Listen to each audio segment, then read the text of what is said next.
सिंह राशि बंधुगण जून मासरे केवल यही 3 जण व्यक्ति आपणक पाखरे ठिया हेबे। अन्य काहा उपरे भरोसा करंतु नाही, कारण यही 3 जण व्यक्ति आपणकर जीवन रे एक विराट परिवर्तन आनिबाकु जाउछंती।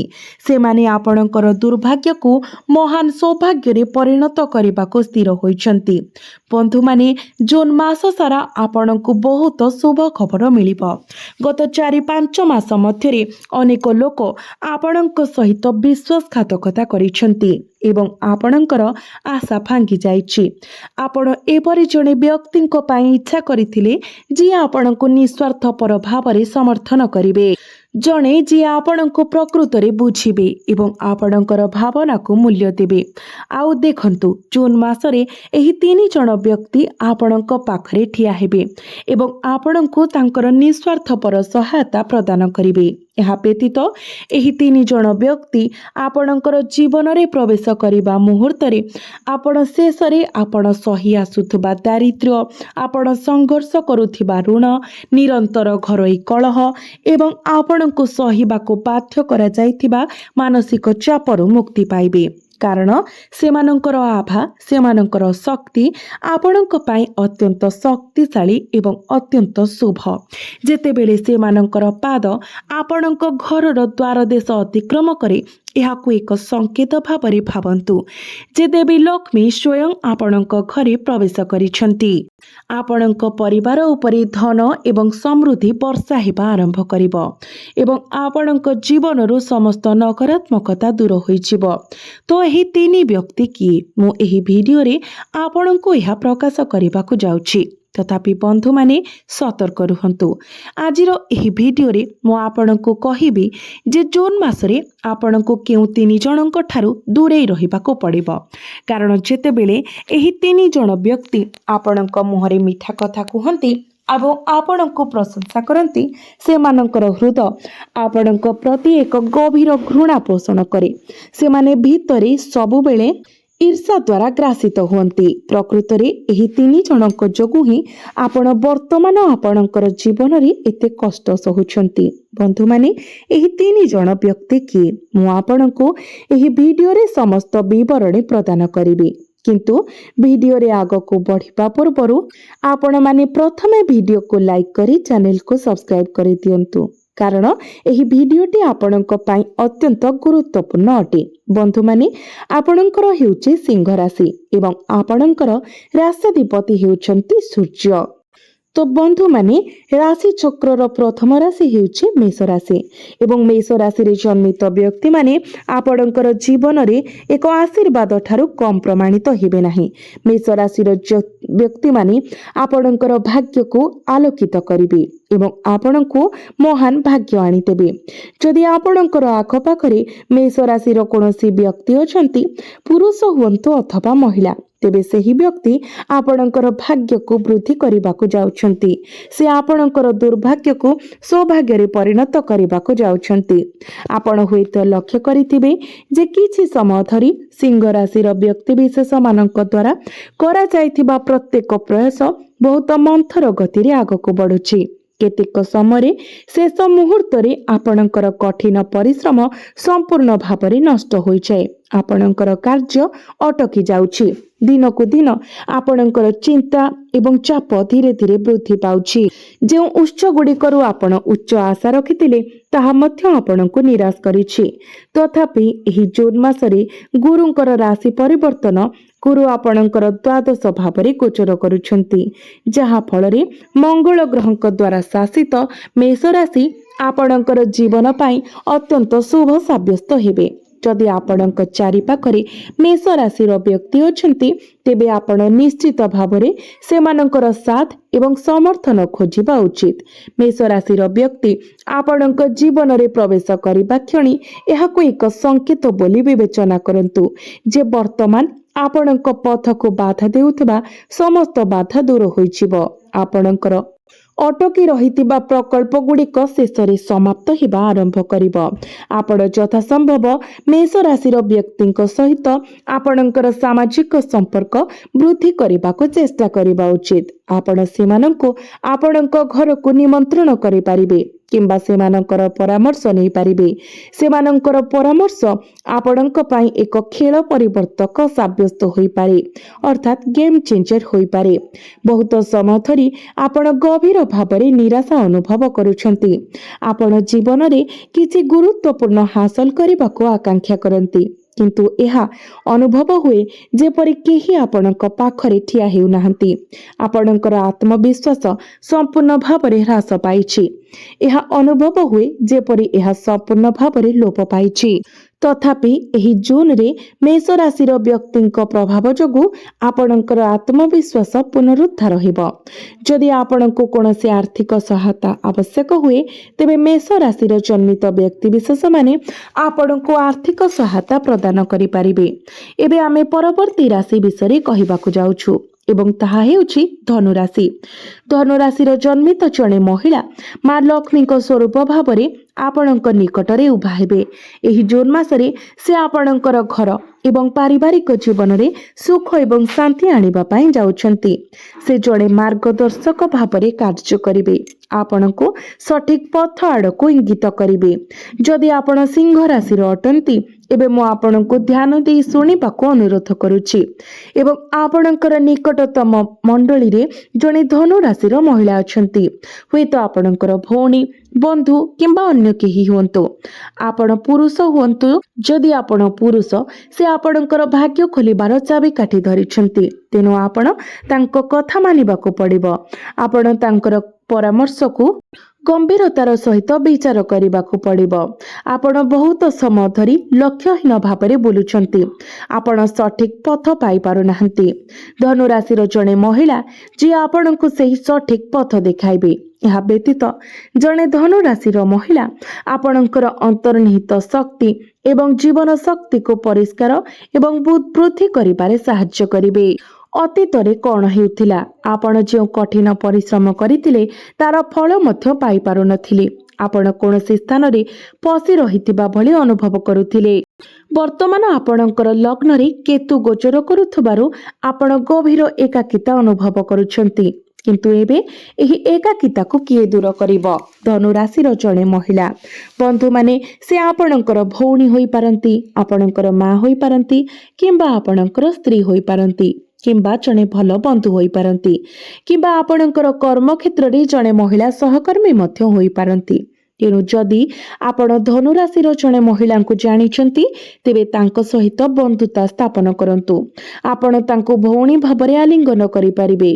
आपण तांको आपणक घर को निमंत्रण मध्य करि पारिबे। आपण निश्चित भाबरे तांकर परामर्श नेबा उचित। आपणकर भाग्य उज्जवल हेबाको जाउछि। भाग्य शेषरे आपणकर सपक्षरे अछि।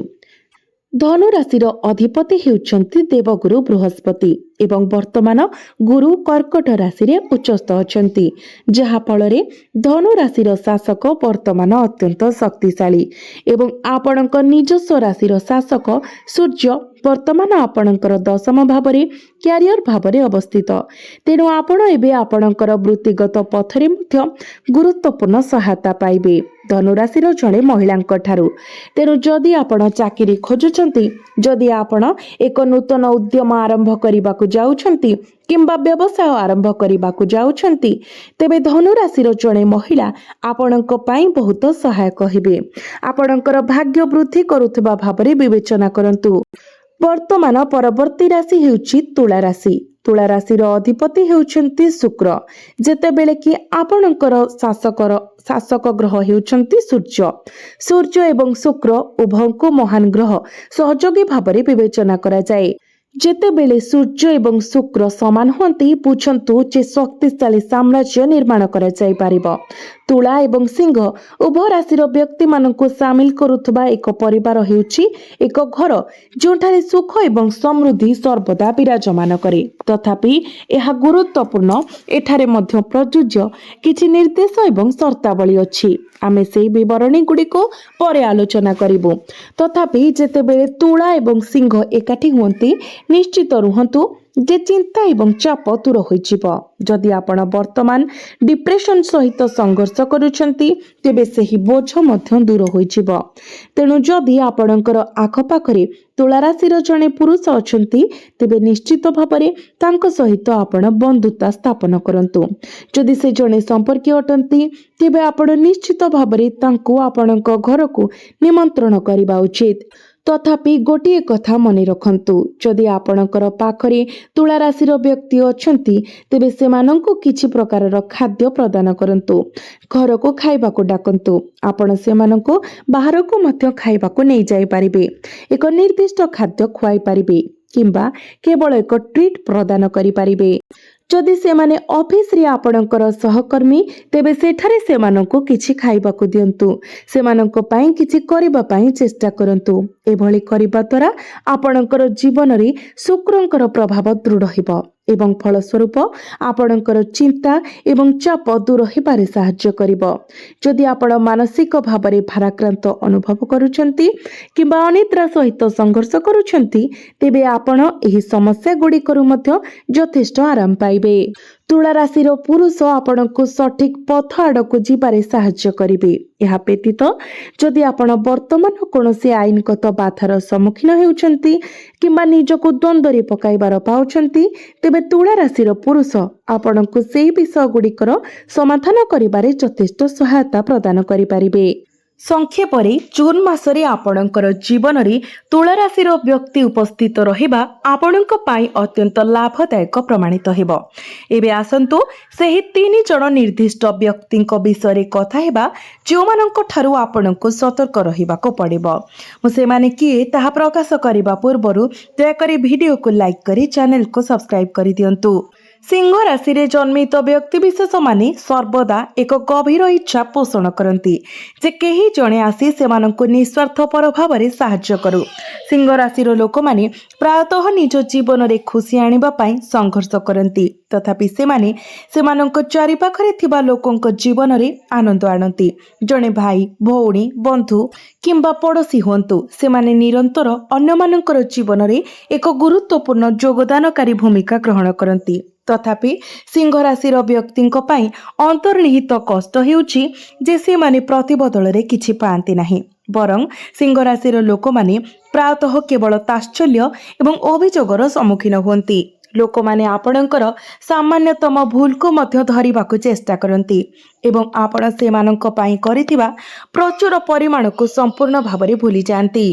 ତଥାପି ଆପଣ ଅନେକ ସମ୍ପର୍କ ଦ୍ୱାରା ଘେରି ରହିଛନ୍ତି। ଯଦି ଆପଣଙ୍କର ପ୍ରାୟ 100 ଜଣ ସମ୍ପର୍କୀୟ ଅଛନ୍ତି ତେବେ ସେମାନଙ୍କ ମଧ୍ୟରୁ ପ୍ରାୟ 95 ଜଣ ସମ୍ପୂର୍ଣ୍ଣ ସୁବିଧାବାଦୀ ହେବେ। ସେମାନଙ୍କ ମଧ୍ୟରୁ କେବଳ 5 ଜଣ ପ୍ରକୃତରେ ଆପଣଙ୍କ ପ୍ରତି ସଚ୍ଚୋଟ ଏବଂ ବିଶ୍ୱସ୍ତ ହେବେ। କିନ୍ତୁ ଏହି ନିର୍ଦ୍ଦିଷ୍ଟ ବ୍ୟକ୍ତିମାନେ କିଏ? ଭଲ ଭାବରେ ଶୁଣନ୍ତୁ। ପ୍ରଥମଟି ହେଉଛି ବୃଷ ରାଶି। ଜୁନ୍ ମାସରେ ବୃଷ ରାଶିର ବ୍ୟକ୍ତିମାନେ ଆପଣଙ୍କୁ ଭୁଲ ରାସ୍ତାରେ ନେଇପାରନ୍ତି କିମ୍ବା ଆପଣଙ୍କୁ ବିପଥଗାମୀ କରିପାରନ୍ତି। ସେମାନେ ଆପଣଙ୍କୁ ଭୁଲ ରାସ୍ତାରେ ନେଇପାରନ୍ତି। ଅନ୍ୟ କେହି ଏହି କାର୍ଯ୍ୟ କରିପାରନ୍ତି କିନ୍ତୁ ଆପଣଙ୍କୁ ପରିଣାମ ଭୋଗିବାକୁ ପଡ଼ିପାରେ। ତେଣୁ ଜୁନ୍ ମାସରେ ବୃଷ ରାଶିର ବିଷୟରେ କିଛି ସତର୍କତା ଅବଲମ୍ବନ କରନ୍ତୁ, କାରଣ ଏହି ମାସଟି ଏପରି ଏକ ମାସ ଯେଉଁଥିରେ ଆପଣ ଗୁରୁତ୍ୱପୂର୍ଣ୍ଣ ସଫଳତା ହାସଲ କରିବା ପାଇଁ ଯାଉଛନ୍ତି। ଆପଣଙ୍କର କ୍ୟାରିୟରରେ ହେଉ କିମ୍ବା ବ୍ୟକ୍ତିଗତ ସ୍ୱପ୍ନ ପୂରଣ କରି ଗ୍ରହ ସଂଯୋଜନ ବର୍ତ୍ତମାନ ଅତ୍ୟନ୍ତ ଅନୁକୂଳ। ସୂର୍ଯ୍ୟ ଦଶମ ଭାବରେ ଗୋଚର କରୁଛନ୍ତି, ଯେତେବେଳେ କି ମଙ୍ଗଳ ଭାଗ୍ୟ ଭାବରେ ଗୋଚର କରୁଛନ୍ତି। ତେଣୁ ମାସଟି ବହୁତ ପ୍ରତିଶ୍ରୁତିପୂର୍ଣ୍ଣ ହେଉଛି। ଯଦି ଆପଣ କିଛି ଗୁପ୍ତ ଶତ୍ରୁଙ୍କ ପ୍ରତି ସତର୍କ ରୁହନ୍ତି ତେବେ ହିଁ ଏହି ମାସ ପ୍ରକୃତରେ ଆପଣଙ୍କ ପାଇଁ ଲାଭଦାୟକ ସାବ୍ୟସ୍ତ ହେବ। ତେଣୁ ଆପଣ କାହାକୁ ଏଡ଼ାଇବା ଉଚିତ। ଆପଣଙ୍କୁ ବୃଷ ରାଶିର ପୁରୁଷମାନଙ୍କ ପ୍ରତି ବିଶେଷ ସତର୍କ ରହିବାକୁ ପଡ଼ିବ, କାରଣ ସେମାନଙ୍କ ପାଖରେ ଆପଣଙ୍କୁ ଭୁଲ ପଥ ଦେଖାଇବାର କିମ୍ବା ଆପଣଙ୍କୁ କ୍ଷତିକାରକ ପଥ ଦେଖାଇବାର ସମ୍ଭାବନା ଅଛି। ସେମାନଙ୍କର ପରାମର୍ଶ ଆପଣଙ୍କ ପାଇଁ ଅତ୍ୟନ୍ତ ବିପଦପୂର୍ଣ୍ଣ ହୋଇପାରେ। ତେଣୁ ସତର୍କ ରୁହନ୍ତୁ, ସତର୍କ ରହିବାକୁ ହେବ। ଏହା ବ୍ୟତୀତ ବିଛା ରାଶିର ବ୍ୟକ୍ତିବିଶେଷମାନେ ପ୍ରାୟତଃ ଆଶ୍ଚର୍ଯ୍ୟରେ ପରିପୂର୍ଣ୍ଣ ଏବଂ ବିଛା ଏବଂ ସିଂହଙ୍କ ଶକ୍ତି କେବଳ ଏକାଠି ଭଲ ଭାବରେ ସମନ୍ୱୟ ରକ୍ଷା କରନ୍ତି ନାହିଁ। ତ ଜୁନ୍ ମାସରେ ଆପଣ ବିଛା ରାଶିର ବ୍ୟକ୍ତିବିଶେଷମାନଙ୍କ ଠାରୁ ଦୂରେଇ ରୁହନ୍ତୁ। ଆପଣ ଦେଖିପାରିବେ ଯେ ଏହି ମାସରେ ଆପଣଙ୍କର ଏବଂ ବିଛା ରାଶିର ବ୍ୟକ୍ତିବିଶେଷମାନଙ୍କ ମଧ୍ୟରେ କିଛି ଘର୍ଷଣ କିମ୍ବା ବିବାଦ ହୋଇପାରେ। ଯୁକ୍ତିତର୍କ ଏବଂ ଝଗଡ଼ା ହୋଇପାରେ। ଏହା ବ୍ୟତୀତ ଜଣେ ବିଛା ରାଶିର ବ୍ୟକ୍ତି ଆପଣଙ୍କ ପଛରେ ଆପଣଙ୍କ ବିରୁଦ୍ଧରେ ଷଡ଼ଯନ୍ତ୍ର କରିପାରନ୍ତି। ଯଦି ଆପଣ କୌଣସି ବିଛା ରାଶିର ବ୍ୟକ୍ତିଙ୍କୁ ଭେଟିବେ ତେବେ ଟିକେ ସତର୍କତା ଅବଲମ୍ବନ କରନ୍ତୁ। ଏହାପରେ ହେଉଛି ମକର ରାଶି। ମକର ରାଶିର ମହିଳାମାନଙ୍କ ପ୍ରତି ଆପଣଙ୍କୁ କିଛିଟା ସତର୍କ ରହିବା ଉଚିତ। ସିଂହ ରାଶିରେ ଜନ୍ମିତ ବ୍ୟକ୍ତିମାନେ ମକର ରାଶିର ମହିଳାଙ୍କ ନିକଟରେ ବିଶେଷ ସତର୍କ ରହିବା ଆବଶ୍ୟକ। ସେମାନଙ୍କୁ କୌଣସି ବ୍ୟକ୍ତିଗତ ବିଷୟ ଗୁପ୍ତ ରଖନ୍ତୁ। ଯଦି ଆପଣ କୌଣସି ନିର୍ଦ୍ଦିଷ୍ଟ କାର୍ଯ୍ୟ କିମ୍ବା ପ୍ରକଳ୍ପ କରିବାକୁ ଯୋଜନା କରୁଛନ୍ତି ତେବେ ସେମାନଙ୍କୁ ଆପଣଙ୍କର ଉଦ୍ଦେଶ୍ୟ ପ୍ରକାଶ କରନ୍ତୁ ନାହିଁ। ଏହା କରିବା ଦ୍ୱାରା ଆପଣଙ୍କ ପ୍ରୟାସରେ ବାଧା ସୃଷ୍ଟି ହୋଇପାରେ। ଏହି ମାସରେ ସେମାନଙ୍କ ଶକ୍ତି ଆପଣଙ୍କ ପାଇଁ ଆଦୌ ଅନୁକୂଳ ହେବ ନାହିଁ। ତେଣୁ ଯଥାସମ୍ଭବ ସେମାନଙ୍କ ଠାରୁ ଏକ ନିର୍ଦ୍ଦିଷ୍ଟ ଦୂରତା ବଜାୟ ରଖିବା ଅତ୍ୟନ୍ତ ପରାମର୍ଶଦାୟକ ହେବ। ତଥାପି ଏହା ମନେ ରଖିବା ପାଇଁ ଏକ ଗୁରୁତ୍ୱପୂର୍ଣ୍ଣ ବିଷୟ, ଏହି ସତର୍କତା ଗୁଡ଼ିକ ରକ୍ତ ସମ୍ପର୍କୀୟଙ୍କ ପାଇଁ ପ୍ରଯୁଜ୍ୟ ନୁହେଁ। ଯେମିତିକି ଆପଣଙ୍କର ମା ଯଦି ମକର କିମ୍ବା ବିଛା ରାଶିର ଅଟନ୍ତି ତେବେ ଏହି ଚେତାବନୀ ଗୁଡ଼ିକ ସେହି ପ୍ରସଙ୍ଗରେ ପ୍ରଯୁଜ୍ୟ ନୁହେଁ। ଯଦି ସମ୍ପୃକ୍ତ ବ୍ୟକ୍ତି ଆପଣଙ୍କର ସ୍ତ୍ରୀ କିମ୍ବା ଆପଣଙ୍କର ପ୍ରେମିକ ପ୍ରେମିକା ଅଟନ୍ତି ତେବେ ମଧ୍ୟ ପ୍ରଯୁଜ୍ୟ ନୁହେଁ। ଏପରି କ୍ଷେତ୍ରରେ ଏହି ସତର୍କତା ଗୁଡ଼ିକ ଆବଶ୍ୟକ ନୁହେଁ। ତେଣୁ ଆପଣଙ୍କୁ ଏହି ପାର୍ଥକ୍ୟ ପ୍ରତି ସଚେତନ ରହିବାକୁ ପଡ଼ିବ। କେବଳ ବାହାରର ବ୍ୟକ୍ତି, କେବଳ ଜଣେ ଦୂର ସମ୍ପର୍କୀୟ ବନ୍ଧୁ ମାନଙ୍କ ପାଇଁ ଏହି ଚେତାବନୀ ଗୁଡ଼ିକ ପ୍ରଯୁଜ୍ୟ। ମକର ରାଶିର ବ୍ୟକ୍ତିବିଶେଷମାନେ କିଛିଟା ଚତୁର ଏବଂ ଧୂର୍ତ୍ତ ହୋଇପାରନ୍ତି। ସେମାନେ ମିଠା କଥା କହିବାକୁ ଚେଷ୍ଟା କରିପାରନ୍ତି କିମ୍ବା ଆପଣଙ୍କୁ କିଛି କରିବାକୁ ପ୍ରବର୍ତ୍ତାଇ ପାରନ୍ତି। ସେମାନେ ନିଜ ଲାଭ ପାଇଁ ଆପଣଙ୍କୁ ଶୋଷଣ କରିବାକୁ ଚେଷ୍ଟା କରିପାରନ୍ତି। ହୁଏତ ଆପଣଙ୍କୁ ଟଙ୍କା ମାଗି ଆପଣ ଆପଣଙ୍କର କଷ୍ଟ ଅର୍ଜିତ ଧନ ସେମାନଙ୍କୁ ହସ୍ତାନ୍ତର କରିପାରନ୍ତି। କେବଳ ପରେ ଯଥେଷ୍ଟ ଆର୍ଥିକ କ୍ଷତି ସହିବାକୁ ପଡ଼ିପାରେ। ତେଣୁ ମକର ରାଶିକର ବ୍ୟକ୍ତିଙ୍କ ବିଷୟରେ ସତର୍କ ରୁହନ୍ତୁ। ସେମାନଙ୍କ ଉପରେ ଅନ୍ଧବିଶ୍ୱାସ ରଖନ୍ତୁ ନାହିଁ। ବିଶେଷ କରି ଯେଉଁମାନେ ବିଛା, ମକର କିମ୍ବା ବୃଷ ରାଶିର ଅଟନ୍ତି। ଅନ୍ୟପଟେ ଆପଣଙ୍କର ପ୍ରକୃତ ସହଯୋଗୀ କିଏ? ଯଦି ଆପଣଙ୍କର ମେଷ ରାଶିର ଜଣେ ପୁରୁଷ ବନ୍ଧୁ ଅଛନ୍ତି ତେବେ ସେ ଆପଣଙ୍କ ପାଇଁ ପ୍ରକୃତରେ ଜଣେ ମହାନ ବନ୍ଧୁ ଏବଂ ସହଯୋଗୀ ପ୍ରମାଣିତ ହେବେ। ଧନୁରାଶିର ଜଣେ ମହିଳା ଆପଣଙ୍କ ପାଇଁ ବହୁତ ଘନିଷ୍ଠ ବନ୍ଧୁ ପ୍ରମାଣିତ ହେବେ। ସେ ଆପଣଙ୍କ ଜୀବନରେ ବହୁତ ଭାଗ୍ୟ ଆଣିବାକୁ ଯାଉଛନ୍ତି। ତୁଳା ରାଶିର ପୁରୁଷମାନେ ମଧ୍ୟ ଆପଣଙ୍କ ସହିତ ବହୁତ ସୁସଙ୍ଗତ ହେବେ। ତେଣୁ ବର୍ତ୍ତମାନ ଆପଣଙ୍କ ପାଇଁ କେଉଁ କାରଣ ଗୁଡ଼ିକ ଆପଣଙ୍କ ପାଇଁ ସକାରାତ୍ମକ ଏବଂ କେଉଁ ଗୁଡ଼ିକ ନକାରାତ୍ମକ ତାହା ସ୍ପଷ୍ଟ ଭାବରେ ବର୍ଣ୍ଣନା କରାଯାଇଛି। ମୁଁ ଆଶା କରୁଛି ଆପଣମାନେ ନିଶ୍ଚିତ ଭାବରେ ଜୁନ୍ ମାସରେ ଆପଣଙ୍କର ସତର୍କତା ଏବଂ ବିଚକ୍ଷଣତା ଅବଲମ୍ବନ କରିବେ।